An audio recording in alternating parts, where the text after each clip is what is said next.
Okay? Okay lang sa akin kahit huwag patagalin. Okay lang sa akin kahit patagalin yung salita ni Pastor Mel. Po, naunahan ako sabihin ko sana na magkakabatch kami. Kaya siguro lamang lang sa akin ng isang kutsarang ligo ng tubig si Pastor Mel. Gandang umaga po sa inyo lahat. Good morning. Good morning po. Last Sunday ba, ganito rin po ang panahon? Di naman po. So, purihin po ang Panginoon at katulad nga po ng binanggit na po ay isa rin pong malaking kagalakan sa akin ang tumayo sa inyong pong harapan, makapaglingkod po sa pamamagitan po ng salita ng ating Panginoon at ang laging hatid ng inyong pong lingkod saan man po tumungo ay palaging ang kapurihan, ang karangalan po ng ating Panginoon. So, kung di ako nagkakamali, yung fellowship pa ng kababayan niya tayo sa Mexico, kinawasap ako ni Pastor Mel. Tinatanong niya ako kung pwede ako ng ganito, ng ganyan. Sabi ko, sige, pag-usapan natin yan, pag-planuhan natin yan. Pag-usapan natin yan. At naniniwala ko na ito ay kalooban ng Panginoon. And then tinanong ko po siya, kanina lang, sabi ko, ilang oras ba dapat ako magsalita? Kasi sabi ni Sister Alpa kanina, sabi niya sa akin, ni Sister Alpa kanina, Alpa May, ay pag si Pastor Mel daw nagsasalita dito, 20 minutes. Introduction ko pa lang yun. Biro lang mo, ano. So, naniniwala naman ako na kapag ang salita ng ating Panginoon ay hindi po yan nakakaboring. Kaya kapag halimbawa, sa palagay ninyo, ay you feel sleepy, meron po tayong kape. Mamaya, may gagamitin akong konting illustration tungkol po sa kape na yun. Ano po? Saan po ba yung nilo nyo dito para maging aware ako? Pagka nakakatatlong oras na po ako, taas po kayo ng kamay. Ano po? Sige, pataas po kayo ng kamay. Okay, so, ang binigay po sa akin ni Pastor Mel ay may kinalaman po sa freedom or liberty or kalayaan. Then sabi ko sa isip-isip ko, sige, titingin ako. At base sa akin pong ministry, kung susumatatal ko po siya, ay mahigit 10 taon na po sa ministry sa iba't ibang local churches. Ay meron naman tayong naitabi tungkol po sa kalayaan or freedom. Kaya sang-ayon, naniniwala po ako sang-ayon sa kalooban ng ating Panginoon. Ito po yung gusto ko pong pag-usapan po natin sa umaga pong ito. But before that, ay nais po muna natin purihin ng Panginoon sa buhay po ng mga kapatid po natin na nanguna sa ating masasayang pag-aawitan. Alam niyo po, isa po sa mga gusto kong inaawit yung unang kinanta kanina. Yung napakaligaya. Tama ba? Yung lyrics na, kahit may problema at wala kang pera, di ba't laging masaya? Diba? Ganyan ang buhay pag na kay Jesus, laging may galak sa tuwina. Ahana. Kasama ba yun? Hindi pala kasama yun. Ano? So ano niyo po, ako po, personally speaking, na-experience ko po talaga na maski, sabi nga nila, maski singkong tuloy, talaga pong wala po ako. At ako po, naniniwala po ako dito, marahil kung hindi man lahat, karamihan po sa atin dito, naka-experience na talagang walang ganyan. Pero ano ang katotohanan ko minsan sa buhay po natin? Yung katotohanan, mahirap para sa ating maging masaya pag walang pera. Lalo kapag ka si husband, walang ibibigay na pera kay wife, masaya kaya si wife? Minsan nga, hindi ka pa niya pagluluto. Bahala ka kumain dyan. Hindi, lang po yun. Ano ba? So alam mo po, isa pong para po sa akin na hindi lang po siya masaya mag-waiting, kundi powerful, very powerful message po nung kanta po na yun. Na siyang dapat na isa pang buhay po natin. Bakit? Kasi sa isang Kristiyano, sa isang tunay na mananampalataya ng ating Panginoong Jesucristo, para sa Kanya, sapat na si Jesucristo na siya nagbibigay ng tunay na kagalakan po sa atin. Kaya kapag halimbawa, kinumusta po kayo, kumusta po kayo? Kumusta po kayo? Mabuti naman po. Yan. So hindi ko sinasabing mali sagot ninyo ha, pero meron mas magandang sagot doon. Sa simpleng sagot, lalo na kapag kayong nagtatanong sa inyo ay hindi ninyo kapwa mananampalataya, sa simpleng sagot, makikilala nila kayo na kayo ay mga Kristiyano. Kumusta po kayo? Ang mas magandang sagot ay ito. Dahil sa awa at biyaya ng Panginoon, mabuti naman ako.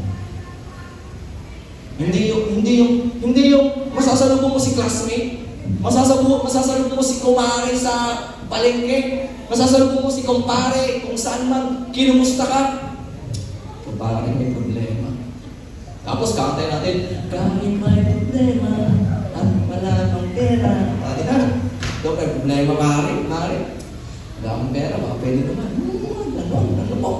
Then po, sa simpleng pagsagot, kahit na marami tayong problema sa buhay, yung pagsagot na mabuti naman dahil sa awa, sa biyaya ng Panginoon, nasa mabuti naman ako kahit maraming problema, isang malaking encouragement yun sa bawat taong nakakausap o nakakasalubungan natin, lalo na kapag hindi sila Kristiyano. Kumusta po kayo? Ganun dapat. Ganun po dapat. Hindi yung kumusta, okay lang. Okay naman. Hindi ko sinasabing mali ha. Mas mabuting isagot yung mga bagay na yun. Wala pa po ako sa ano ha. Hindi mo muna akong orasan. Okay, so, set free to serve. Living a life of purpose to be found in the book of Romans, chapter 15, verses 14 to 21. Kalayaan, freedom, isa lamang po sa napakagandang regalo, kaloob ng Diyos sa bawat isa sa atin. Ang kalayaan ang siyang nagpapasya o siyang nagbibigay ng karapatan sa ating buhay upang gawin ang anuman. Kumbaga, we can do everything we want because of that freedom. Dahil sa kalayaan na meron ang bawat isa po sa atin. Dahil sa kalayaan, ang kakayahan ng isang tao, may kakayahan siyang kumilos, magpasya, magsalita ng walang labis na hadlang, walang kontrol o pamimilit mula sa ibang tao. Ngunit, ito po ay may kasamang pananagutan o responsibilidad sa bawat isyong ginagawa, lalo na kung mali ang paggamit natin ng kalayaan, mayroon ang bawat isa po sa atin. Kaya sabi nga po, sa isang napakagandang pananalita patungkol sa freedom, we have freedom to choose but we are not free to, alam po, pamilyar kayo doon. We have freedom to choose but we are not free to consequences. Pag hindi mabuti, pag mali ang paggamit natin ng kalayaan, hindi tayo libre, hindi tayo free pagdating sa mga consequences. Alam niyo ba sa Bible, pag sinabi pong kalayaan, ito po ay nangangahulugan ng paglaya mula sa kasalanan. Ako naniniwala po ako sa tagal o sa dami. Itong buwan lang ba ng July ang team ninyo ay freedom? Buwan ng July? By August, anong team ninyo? Liberty naman. Ay. Yan. Freedom. Ano po? Baka po kasi ito na yung huling pagtayo ko dito sa buwan po ng July. Okay? So, freedom, naniniwala po ako sa mga nakaraang linggo, first, second, third Sunday, naniniwala po ako na masyado na tayong napiga. I mean, ipinaliwanag ng mabuti sa atin kung ano ang kahulugan ng kalayaan, particularly kalayaan na ibinigay o nagmumula sa ating Panginoong Jesucristo. Kaya hindi ko na po masyadong pakakahabain, papapaliwanagin yung pong kalayaan na nangangahulugang paglaya mula sa kasalanan. Pero alam niyo po ba, ang kalayaan na ibinigay sa atin ng Panginoon, also, ito po ay espiritual na pagkaalipin at upang mabuhay sa gabay ng Diyos. Para siyang paradox. Sino nakakalam ng ibig sabihin ng paradox? Paradox. Para siyang medyo hawig po siya ng irony. Ano yung paradox po doon? Malaya ka, pero alipin. Di ba? Yun yung ibig history ng paradox, para siyang contrast. Pero pagsasamahin mo siya, hindi naman talaga siya contrast. Hindi naman talaga siya magkakontra. Kaya pag sinabing malaya tayo, pinalaya tayo ni Kristo, yung paradox niya, ngunit sa espiritual na ating buhay, we are servant, we are slave of Christ. At pagka sinabing alipin ni Kristo, yung kalayaan na meron ka at meron ako, gagamitin mo lamang yan para sa paglilingkod sa Kanya. Yan ang pinakamainam na paggamit ng kalayaan na mayroon ang bawat isa po sa atin. Dahil ang nagpalaya ay ang ating Panginoon at hindi lang basta niya tayo pinalaya, kundi mayroong layunin ang pagpapalaya sa atin ng ating Panginoong Jesus. Sa umaga pong ito ay ating pong pag-usapan ang wastong paggamit o ilan sa wastong paggamit ng kalayaan na mayroon ang bawat isa po sa atin according sa Romans chapter 15 verses 14 to 21. But before that, yung kaunting background po, very short background ng Romans chapter 15, ay ito po ay isang practical na pangungusap para sa mga Kristiyano na nanirahan sa Roma na magkaroon ng pagkakaisa sa iglesia at kanyang ibinahagi ang kanyang ambition to establish new churches. At mamaya, pag-uusapan po natin yung pong ambition na yun ni Apostle Peter. Kaya sabi nga dito ni Bo Muchoki, yan, si Bo Muchoki ay isa po siyang screenwriter, mahusay na tagapagsulat. Sabi niya po, living with purpose means you know for a fact that your work, your contribution, and your life make a positive impact on the lives of others.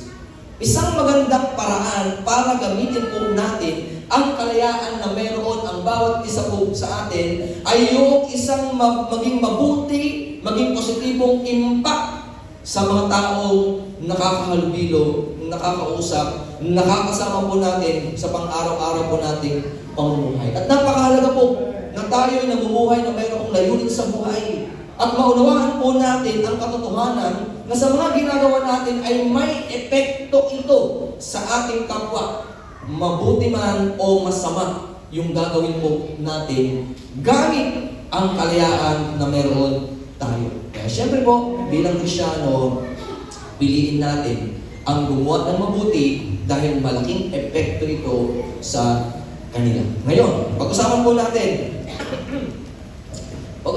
natin yung wastong paggamit ng kalayaan na mayroon tayo according sa Romans 15 verses 14 to 21. At ayon po sa akin kong pag-aaral, ay may nakita po akong magbibigay lang po ako ng 3 puntos. Ano po? So, sa paggamit po natin ng kalayaan,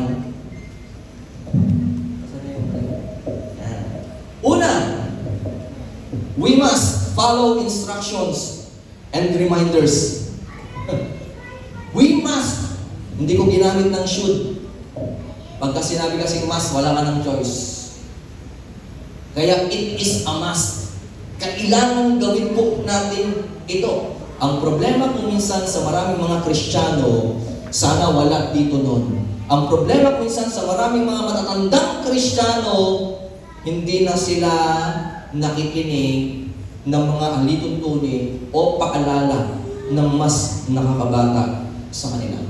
One of our professors in Manila Bible Seminary, isa po sa natutunan ko, baka nag-speak na rin dito si Prof. Rusty. Sanoy nag-speak na dito. Rusty Sanoy. Pero kilala niyo po. Kilala niyo po, no? One of our professors na hindi ko po malilimutan sa sinabi niya, ewan ko lang kung naalala din ni Pastor Mel at ni Sister Alpha, sabi niya, kahit bata yung nagsasalita sa harapan ninyo, o mas nakakabata yung sa inyo yung nagsasalita sa harapan ninyo, pakinggan ninyo siya dahil mayroon at mayroon kayong matututunan sa mga batang dyan. Kaya kuminsan kasi, hindi ko nila lahat. Kuminsan kasi sa mga mapapride na Kristiyano, ay, sino ba ang magtuturo? Sino ba ang ganito? Sino ba ang ganyan? Si ano? Ay, bata pa yun. Alam mo, isa pa kong nakakalungkot kuminsan kapag merong sinasabi yung mas nakakabata sa atin, na sa palagay naman natin ay mas makakabuti kaysa sa iniisip natin, kuminsan binabaliwala natin. Kuminsan hindi natin sila pinapakinggan. Pero ang sabi po ni Apostle Paul sa verses 15 to 16, I myself am convinced, my brothers and sisters, that you yourselves are full of goodness. Alam niyo po yung kausap po ni Apostle Paul dito, mga mabubuting tao, mga mananampalataya sa Roma, ay mabubuting tao. Ano ba? Filled with knowledge and competent to instruct one another. Ibig sabihin po noon, kung tatagalogin po natin o kung bibigyan po natin kahulugan, marami silang kaalaman o knowledgeable po sila pagdating sa mga doktrina, pagdating sa mga aral mula sa ating Panginoon. And also, they hated evil and loved righteousness. Yet, I have written you quite boldly on some points to remind you of them again because of the grace God gave me. Birin po niya yung kausap ni Apostle Paul dito, filled with knowledge, gumagawa ng mabuti, at meron silang kapasidad, meron silang kakayanang makapagturo ng mga alituntunin, mga aral na kung ano na bang kanilang natutunan. Pero sabi ni Apostle Paul, I want you to remind you again. So ano yung ibig kong sabihin? Hindi porkit napakatagal mo na sa church, hindi porkit 70, 80, 90, 100 years old ka na, hindi po nangangahulugan yun ay hindi ka na pwedeng paalalahanan ulit. Eh dapat nga yung mga may edad, sila nga yung dapat mas talong paalalahanan. Tama po? Bakit? Pagka nagkakaedad kasi, nakakalimot na. Madalas nang makalimot yan. Okay? Alam niyo po, dahil po sa mga katangian na ito, matuturuan nila ang isa't isa. Matuturuan natin ang isa't isa na patuloy na mamuhay na mayroong layunin sa buhay at mamuhay ayon sa kalooban ng ating Panginoong Diyos at kung papaanong gamitin sa wasto ang kalayaan na meron ka at meron ako. Sa mundong atin pong kinabibilangan na punong-puno ng problema, sa politics pa lang, alam na po natin yan. Sa pamilya natin, sa trabaho, sa negosyo, sa pag-aaral, lahat tayo may problema kinakaharap na kung minsan, ito po yung nagiging dahilan. Sometimes, upang madami sa atin ang manghina sa pananampalatayang ating pinanghahawakan, to the point na tayo po ay naghahanap ng mga taong maaari nating masandalan o mapagsabihan ng ating mga problema o upang manghingi ng mga instruction, ng mga paalala o ng mga payo sa hangaring may magbibigay o sa hangaring may maibibigay silang magandang aral, payo, katuruan sa atin. Imagine yung mga Kristiyano sa Roma. Natuturuan nila yung kapwa nila mananampalataya na dapat ay mangyari din dito sa iglesia ng ating Panginoon Hesus sa Angeles. Kaso ang problema, sabi ko nga po kanina, kung minsan sa maraming iglesia, namimili kung sino yung tatanggapin nilang payo o turo. Mga selective listener, kumbaga tawagin nila. Pinipili lang nila kung sino yung pupuntahan at kakausapin nila para manghingi ng payo, para manghingi ng instruction. Well, practically speaking, no doubt, practically speaking, magandang kausapin ang mga mas may edad sa atin, sa kanilang mga experience. Pero ang gustong sabihin ni Apostle Paul dito, sa practical, meron pang masigit. Sa spiritual. How about sa spiritual nating buhay? Kaya po ako, sa tuwing meron po akong nakakausap sa mga miyembro ng Manena Church of Christ, kabataan man, kababaihan man, kalalakihan man, sa dami po ng member doon, marami po tayong nakakausap. Lagi akong nagbabanggit, nagsasalita, lagi akong gumagamit ng salita ng ating Panginoon. Dahil alam ko po, naniniwala po ako, at naway paniwalaan din po natin lahat, na ito po ang una at higit sa lahat na gabay po natin para mamuhay po tayo ayon sa kalooban ng ating Panginoon. Kaya kung minsan ang nangyayari ng naging problema, kapag ka mayroong problema, kung sino-sino ang pinupuntahan, kung sino-sino ang kinakausap. Kaya nga sabi ni Apostle Paul sa verse 16, that I might be a minister of Jesus Christ to the Gentiles, ministering the gospel of God, that the offering of Gentiles might be acceptable, sanctified by the Holy Spirit. Ano po yung gusto kong sabihin? Ano po yung nais sabihin sa akin ng salita ng ating pong Panginoon dito? Si Apostle Paul gusto niyang sabihin, I am a minister of Jesus Christ. Ministro ng Panginoong Jesucristo na siyang isa sa pangunahing tungkulin ay upang paalalahanan, turuan kayo. In application today, paano natin i-apply ito? Sino po ang tagapangaral po ninyo? Hindi naman ako. Kapag ka may kinalaman sa spiritual na buhay, lalo na pag nangangailangan kayo ng salita ng ating Panginoon, ang isa sa pangunahing hihingan ninyo ng instruction o ng paalala, yung tagapangaral po ninyo. Hindi ko sinasabing huwag na yung mga elder, that's not my point. Kung meron ng isang pangunahin na dapat lalapitan ninyo, bakit? Kasi po, katulad po siya, ang ating tagapangaral, katulad po siya nung binanggit kanina sa talata, na knowledgeable pagdating sa salita ng ating Panginoon. Gaano tayo nakatitiyak kahit na ang tagal na natin dito sa church, gaano tayo nakatitiyak na napakarami na nating alam sa Biblia? O gaano tayo nakatitiyak na kahit ang tagal natin dito, ay mas marami kang alam, mas marami kang naunawaan sa salita ng ating Panginoon kumpara doon sa mas bata sa iyong tagapangaral? Siguro naman po, hindi may kakaila po sa atin na ang ating pong mga tagapangaral, with humility, mas maraming alam sa atin pagdating sa salita ng ating Panginoon. Kaya kung meron ng isa sa kailangan nating hingian ng payo, ay yung mga ministro ng ating Panginoong Jesucristo. O kaya naman, sa mga alam nating mataas ang spiritual maturity.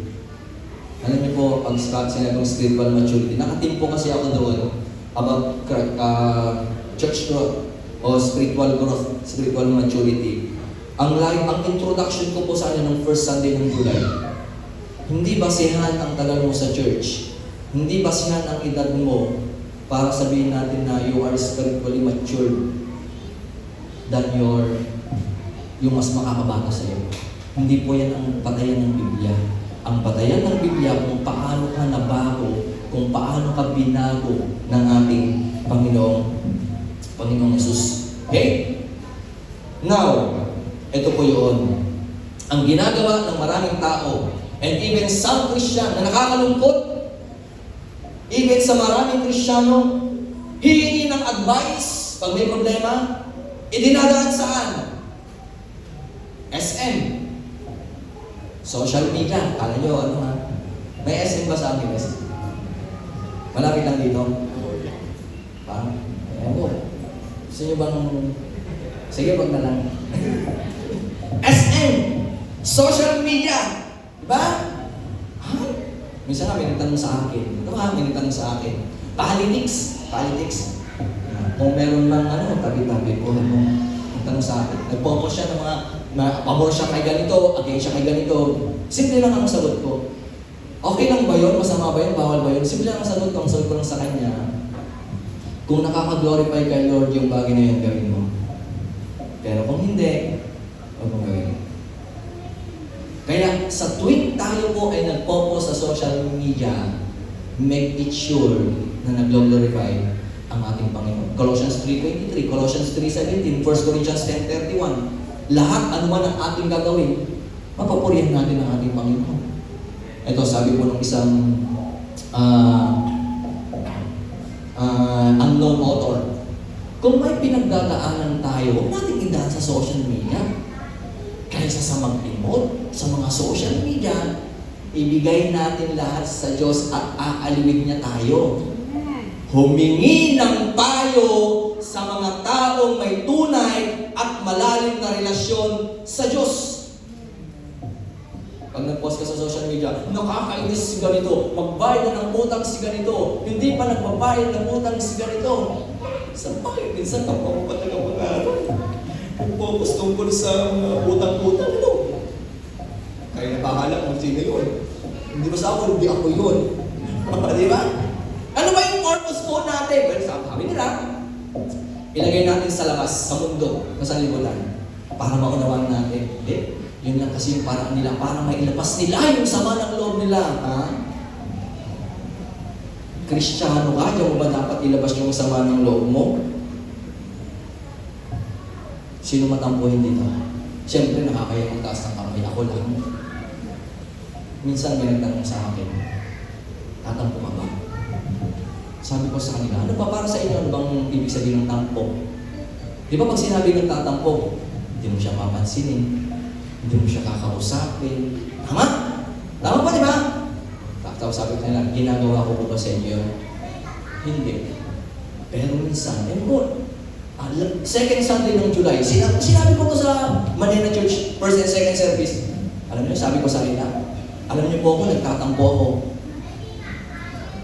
Ay, natampuin ka pala. Pero ano yung ginagawa ko pag nagtatampo ako? Pupunta ako sa office. Sinasara ko yung pinto, nilalak ko. Maging mag-in ako, pinapapasok. Ano yung ginagawa ko? Nagsusumbong ako!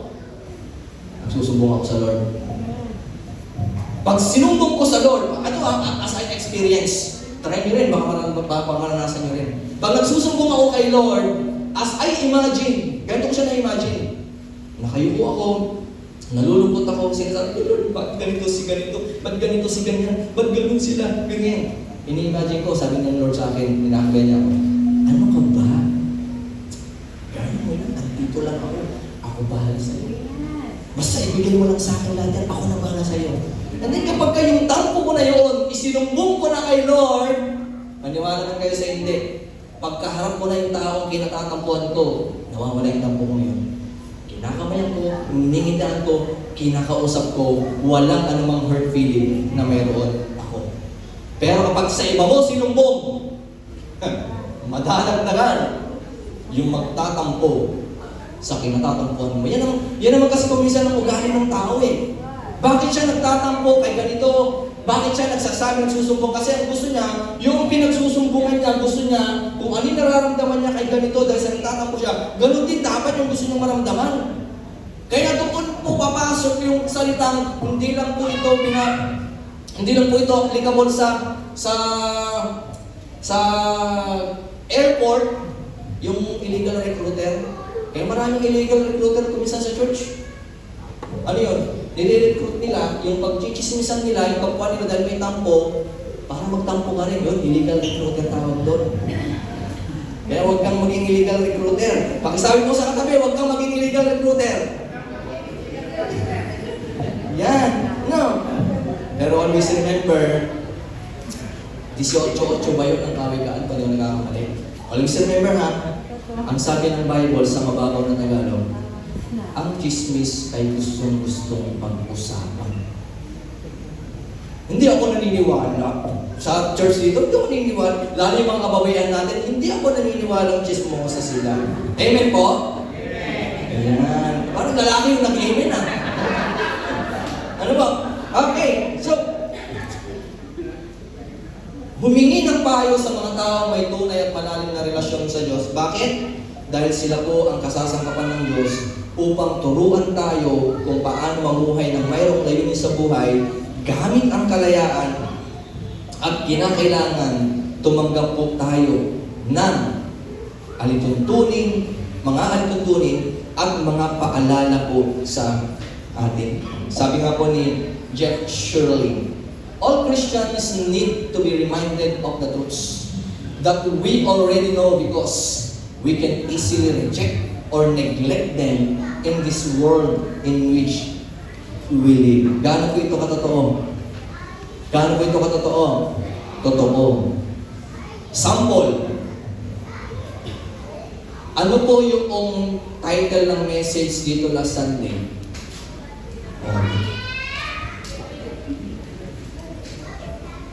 Ano? Yung ibintatak ko sa maraming Kristyano, pag ka mag-iisip, titingin sa taas. Andun siguro yung sagot, sinulat siguro siguro nag-take note. No. And speaking of take note ko, no? Very good yan, mag-take note. Naalala akong kwento. Yan yung kwento dyan. Meron isang kababaihan. Meron kababaihan, nag-take note. So, sabi ng tagapangaral, ng pastor nila, Pagkatapos ng service, nilapitan niya, sister, nakikita kita. Galing mo nagte-take note ka habang nag-preach ako, nakaka-bless. Ito, totoo po yun, nakaka-bless ng mga tagapangaral.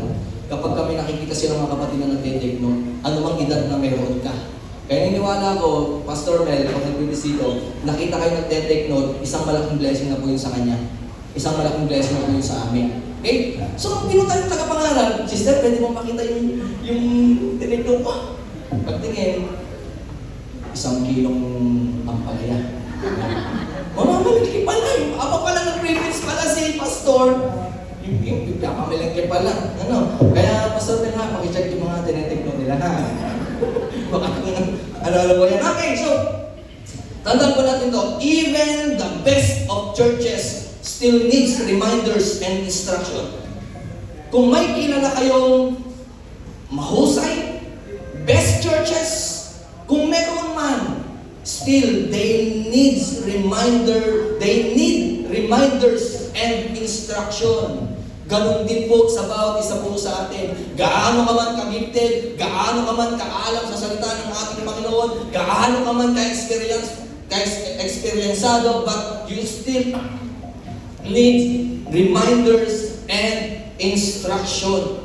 Kasi kapag marunong tayong tumanggap at sumunod sa mga ito, mas magkakaroon tayo ng kakayahan na mamuhay na may layunin sa buhay at magiging maayos, magiging wasto ang paggamit ng kalayaan na meron ang bawat isa po sa atin.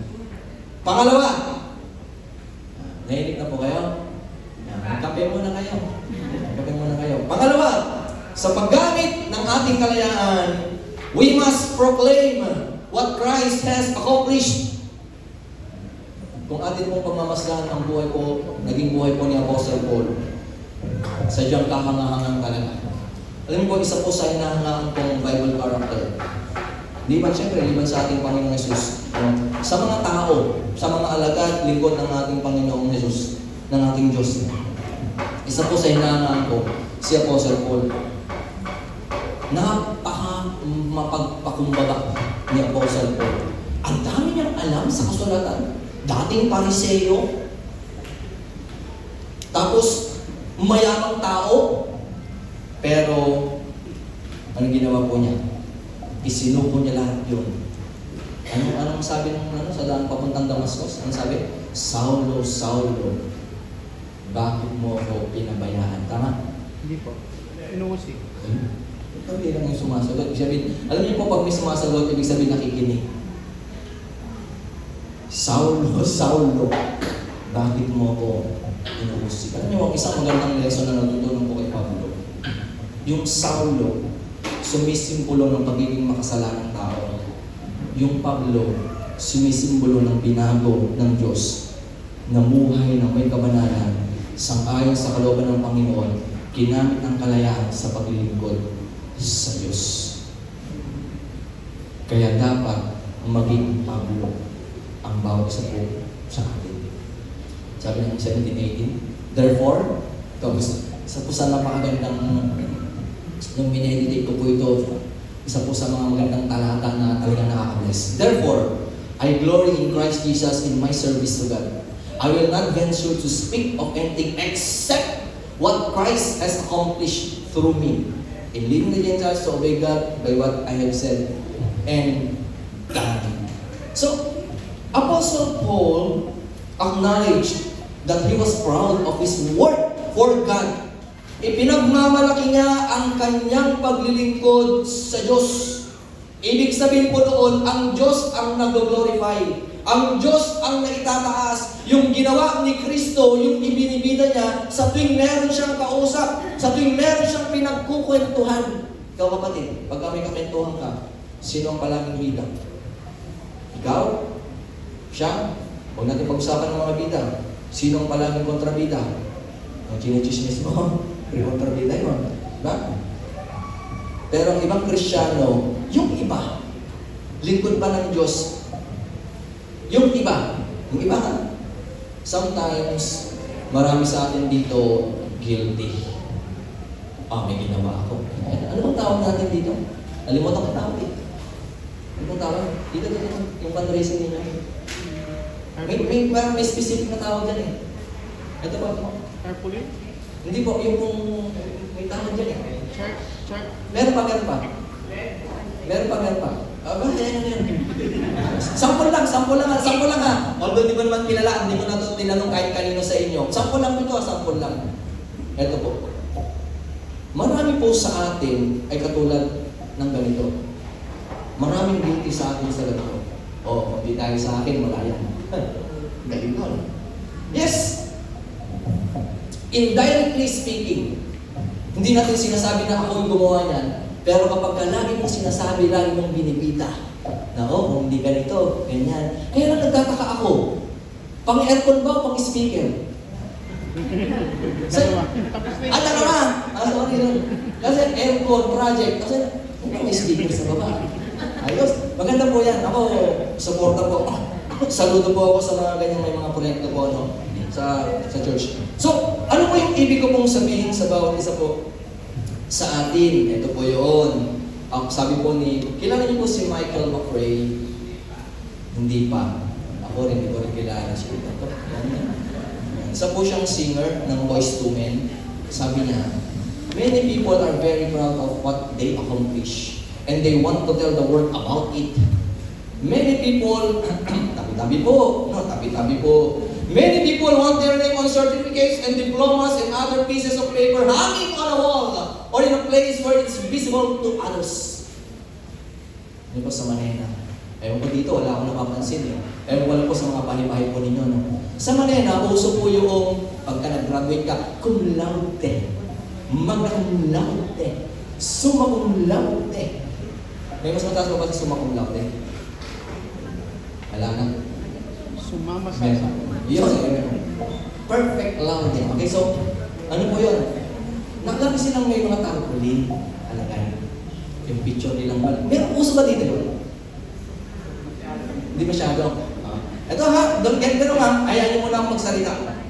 May mga pang-malalang picture. May nanonood na kamalena. Hello po. Yung picture nila, ang laki-laki. Nakasal ba tayo? Hindi Facebook ano? Ayaw. Wala masyadong TikTok na. Dito, sayo-sayo lang sila gano'n. Okay? So, may mga kaya, ang laki ng picture. May tarpaulin nila siguro 3/4 niyan. 3/4. Tarpaulin. Laki ng picture. Nakalagay, cum laude, cum laude, summa cum laude. Sometimes, may mababasa ka, we are proud of you. Sometimes pero isang bagay na nakakatuwa sa ibang mga Kristiyano, to God be the glory. Meron pa, to God be the highest glory. Napaisip lang ako, highest glory. So, merong highest, medyo malikot kasi isip ko eh. Merong high, higher, highest. Tama po ako? Mathematics po yun, di ba? Mathematics, mathematics. Okay? So, may mataas, mas mataas, pinakamataas. Ang pinakamataas na papuri para sa Panginoon, so ibig sabihin, yung mas mababang papuri, meron ka? May napapaisip lang po ako, napapaisip lang po ako. Pero kasi kung ano po yung gusto kong sabihin po dito?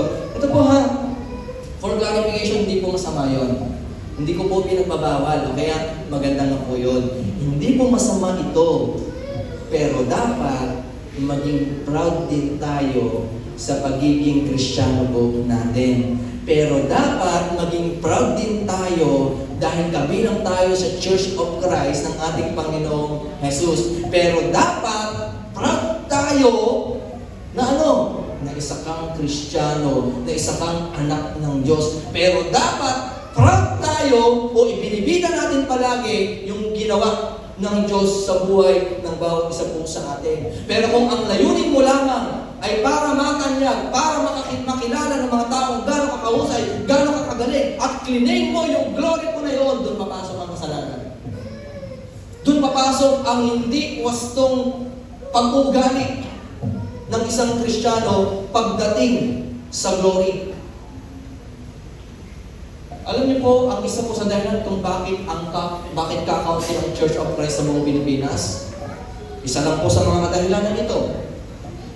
Isa sa mga kadahilanan kung bakit naungusan pa tayo ng ibang mga denominasyon na nagsisibol, mas marami na sila ngayon kung para sa atin, 10 na lang, CCF. Mas marami sila kayo sa atin, mas nauna tayo dyan. Nakalagay ba natin? 33 AD from Jerusalem. 1973, manina, 1906. Ganito, ganyan. Pero kung bibilangin mo, lahat, kabuuan, compare sa ibang bago lang. Alam niyo yung dahilan kung bakit kakaunti ang member ng Church of Christ sa Pilipinas? Kasi hindi sila proud sa pagiging member ng Church of Christ. Yun ang totoo po doon. Kaya ako, lahat ng mga may sasakyan dito, encourage ko po kayo ha, hindi ito utos. Pwede ninyong gawin, pwede ninyong sundin. Maglagay kayo sticker. Church of Christ, yung logo ng Church of Christ. Kung meron man, praise God. Kung wala pa, bili po kayo sa akin din. Wala ako nun. Manila pa yung seminary. Lagyan ninyo. O kaya kung sarili po ninyo yung sasakyan, lagyan ninyo na, I am proud to be a member of, yung mga, di ba? Proud ako ng member ng IMC. O bakit nila ginagawa sinasabi yun? Kasi nga proud sila doon sa church na kanilang kinabibilangan. Dapat ganun ka rin. Dapat ganun din ang bawat isa po sa atin. Kaya tinong ha, ewan ko po kung na-experience natin dito sa Angeles. Kasi, most of the time, o halos lahat ng nakakausap ko, pag tinanong, what is your religion? Kasi, pag may pinipilipan tayo, ang nilalagay natin, syempre, ano nilalagay natin? Religion is? Ha?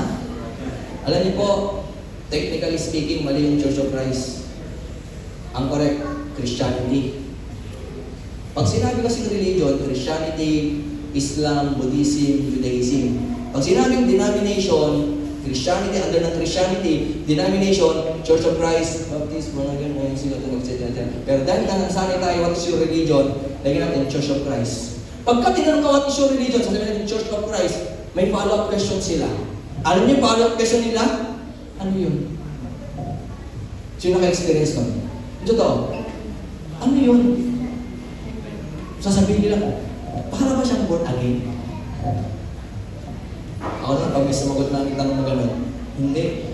Ang born again, hindi kasi siya religion. Ang born again ay isang katatayuan ng isang taong tumanggap kay Kristo at pinatunayan ng pagtanggap na yun nung siya ay nabautismuhan. That is born again.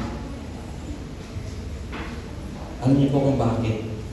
Isa rin sa mga dahilan kung bakit kakaunti ang member ng Church of Christ. Ayaw mag-share ng Word of God. Ayaw nila. Ano po ba yung mga dahilan? Mamaya, pag-uusapan po natin. Ayan. Si Apostle Paul, he was proud of his work for God, but not for the sake of receiving recognition for it. Ipinagmamalaki ni Apostle Paul yung paglilingkod niya sa Diyos, pero yung makilala siya dahil sa ginawa o ginagawa niya ay hindi niya na pinangat. Pagkus yung ginawa ni Kristo sa buhay niya, ang lagi niyang ibinibida. Sabi nga po nito, ano ba dyan? Ang sumulat po niyan, si Anonymous. God enables us to do His work and to bring Him glory. Tandaan pa natin yan. God enables us to do His work and to bring Him glory. Our ultimate work for God, using our freedom, our reason for existing, is to bring Him glory alone. Dapat sa tuwing may gagawin ka, sa loob at labas ng iglesia, sa pagtatrabaho mo, sa pag-aaral mo, sa negosyo mo, sa pamilya mo na kinabibilangan, dapat laging for God's glory. Dapat laging sa kapurihan ng ating Panginoon. Hindi na importante na malaman ng iba, hindi na importante na malaman ng kapwa mo mananampalataya kung ano yung ginagawa mo para sa ating Panginoon at sa kanyang iglesia. Ang mahalaga, ginagawa mo yung para sa kapurihan ng ating Panginoon.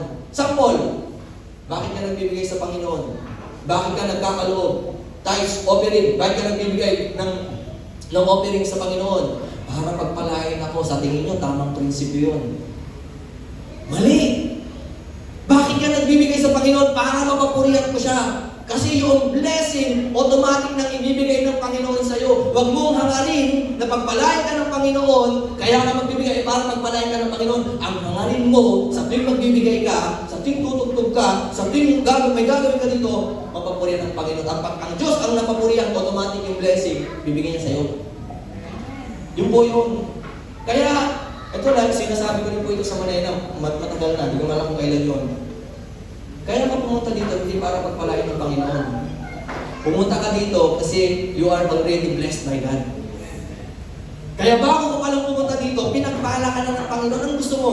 Bago ka pumunta dito, pinagpala ka na o bago pagpunta mo dito, saan ka palang pagpapalain? Siyempre, magas tayo yung pagpunta mo palang, pinagpala ka na. Kaya pinagpala ka na ng Panginoon bago ka pa pumunta dito. At dadagdagan pa yung pagpapala niya yun sa pamamagitan ng kanyang salita. Physically, spiritual blessing na ipagkakaloob ng Panginoon sa iyo. Basta ang gagawin ko lang, hindi na mahalagang malaman ng sino man, sa tuwing kikilos ka, sa tuwing gagawa tayo, para sa kanyang kapurihan. Ano po? Palapan pa natin, Panginoon. Pagka nagpapalakpak po ako, pati po ako pumapalakpak. Kaya yung mga hindi pumalakpak, palakpakan po natin ang Panginoon. Ayan. Okay. Tapusin po natin sa pangatlo't panghuli. Using our freedom, we must rely on the Holy Spirit. Umasa, magtiwala sa Diyos, magtiwala sa banal na Espiritu. Sabi po ng verse 19, nakakailang minuto na po ako? 5 minutes. Okay, thank you po. Sabi po ng 19, by the power of signs and wonders, hindi na po natin pag-usapan ang signs and wonders dahil hindi na po siya applicable sa panahon natin ngayon. Through the power of the Spirit of God. So from Jerusalem all the way around to Illyricum, I have fully proclaimed the gospel of Christ. It has always been, ito yung panimulan natin kanina, yung background ng Romans chapter 15. It has always been my ambition to preach the gospel where Christ was not known. Sa lugar na kung saan hindi pa kilala si Jesus Christ, ito yung ambition ko, ito yung pangarap ko, makilala nila si Jesus Christ. So that I will not be building on someone else's foundation. Sa pamamagitan ng kapangyarihan ng Espiritu ng Diyos. Ito po yung isa sa napakagandang hangarin ng Apostle Paul sa kanyang buhay. Ano yun? Ang ipangaral, ang balita ng kaligtasan sa mga taong hindi pa nakakakilala o sa mga taong wala pang Kristo sa kanilang buhay. Ito din po dapat ang maging ambition po natin. Ito na po yun. Yung tanong natin kanina. Bakit bakit kakaunti ang Church of Christ? Kasi isa po sa mga dahilan, marami po sa atin ay ayaw magbahagi ng salita ng Diyos. Marami po sa atin ayaw mag-share ng salita ng ating Panginoon. Alam niyo po, ang isa po sa mga layunin kung bakit po tayo narito pag Sunday at nakikinig ng Word of God, yung matututunan mo sa Word of God, yan yung i-share mo sa mga makakasalumuhan mo. Yung matututunan mo, yun yung i-share mo sa mga makakasalumuhan mo. Kaya every Sunday, may bago kang lesson, yung lesson na mapulot mo, yun yung i-share mo sa mga kaibigan mo, kakilala mo, kabarkada mo, katrabaho mo, lalo na sa mga wala pang Kristo ng buhay. Bakit marami sa atin ang hindi nagbabagi ng salita ng Diyos? Nahihiya. Baka i-reject. Natatakot. Baka pag nagtanong, hindi alam ang isasagot natin. Ha? Ilang taon ka nang dumadalo ng pagsamba? Yung mga basic question ba about salvation, hindi mo pa kayang sagutin? Ilang taon ka nang nakikinig ng salita ng ating Panginoon, wala ka pa rin natututunan. What is gospel? Diba? Simpleng tanong. Pero pagtatanungin mo, ang probinsyano, Netflix, yung mga Korean, kabataan nila, mga Korean, ano yung pagbati na? Anyong sa'yo. Ako, pag tinasabi ako, anyong sa'yo, sumasagot ako anyong sa'yo. Sagot ko, ewan ko sa'yo. Ayan, di ba? Mas may iba tayong kinahuhumalingan kaysa pagbabahagi ng salita ng ating Panginoon. Natatakot, baka pag may nagtanong. What is gospel? Matthew, Mark, Luke dyan, hindi yun. What is gospel?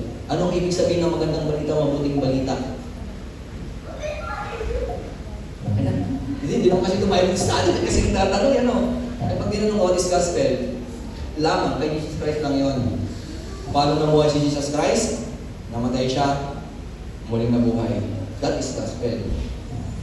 Paano namuhay si Jesus Christ? Yan, papaliwanag ko ang ginawa ni Jesus Christ sa buhay ng bawat isa sa atin. Palalawigin mo na yun.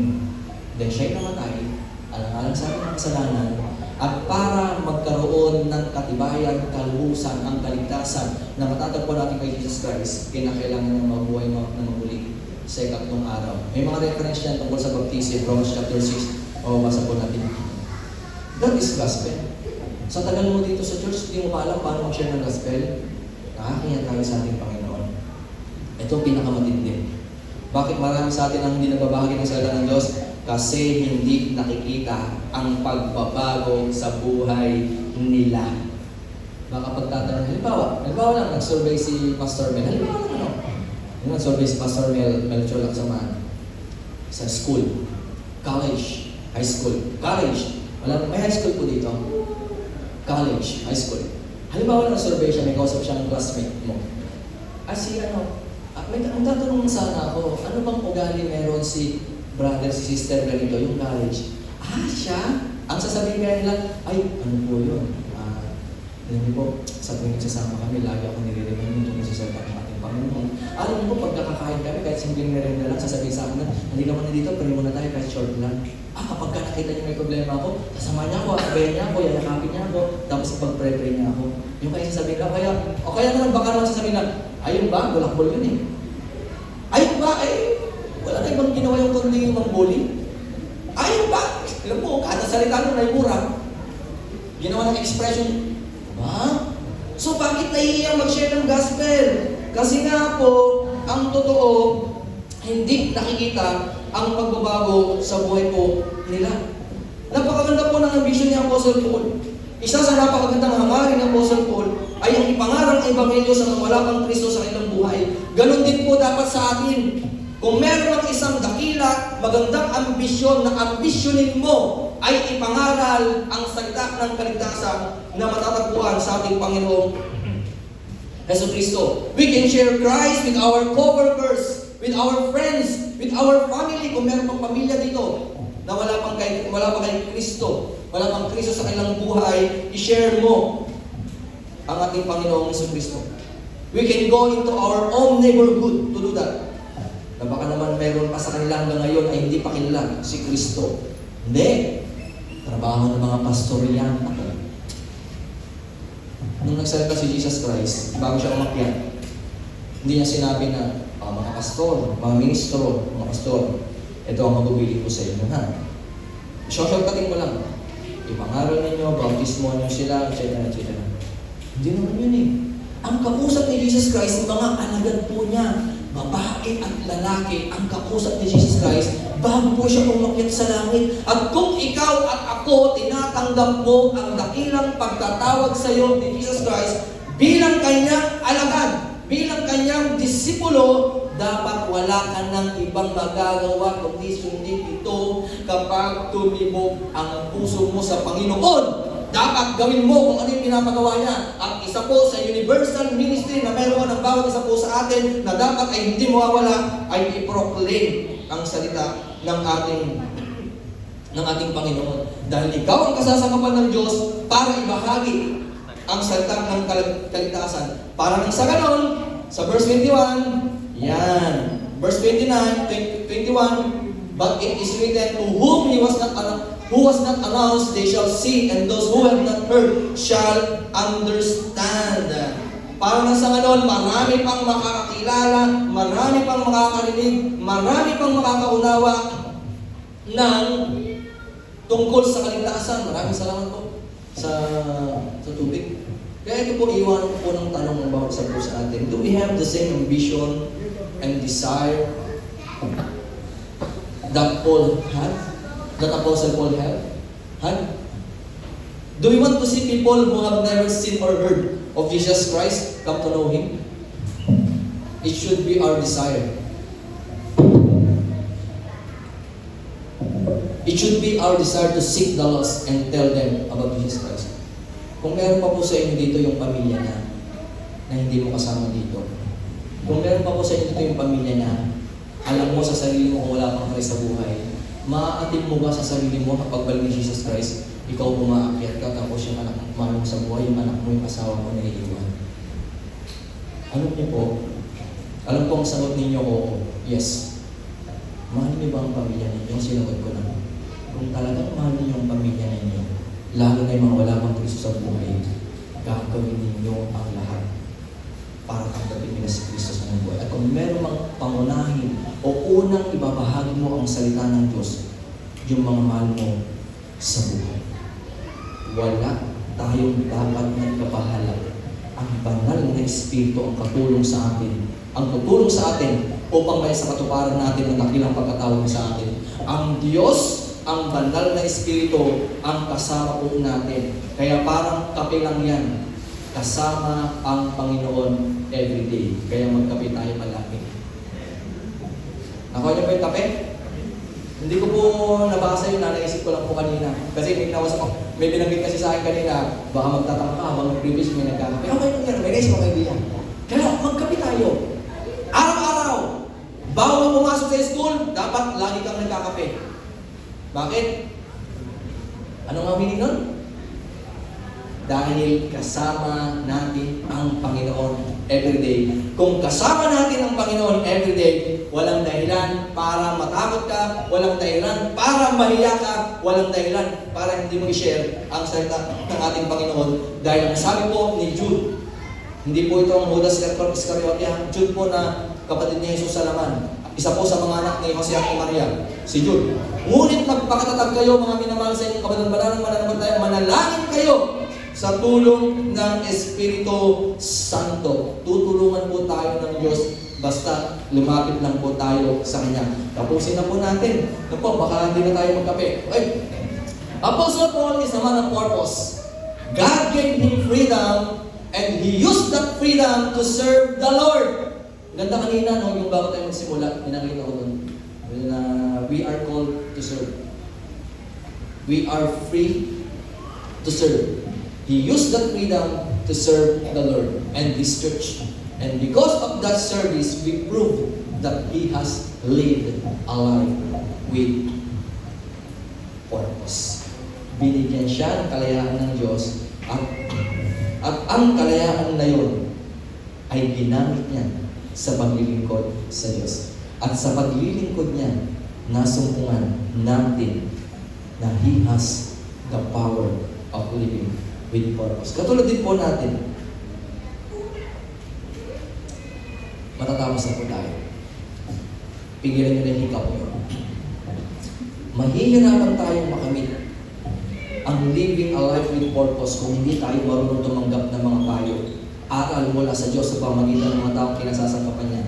Mahihirapan tayong makamit ang living a life with purpose at mali ang paggamit ng kalayaan kung tayo mismo ay may makasariling hangarin sa ating paglilingkod.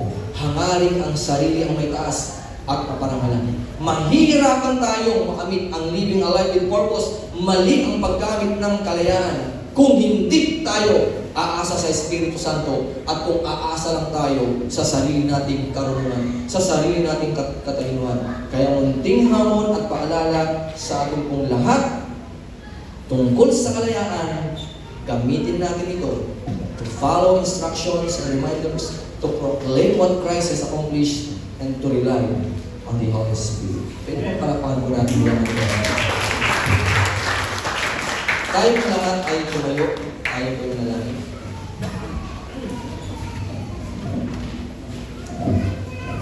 Sa iyo lamang po, aming Ama, aming Diyos, ang kapulihan.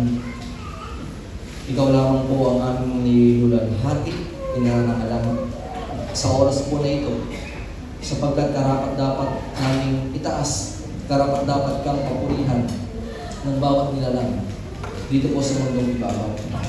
Salamat po sa mensahe mong siya aming napakinggan.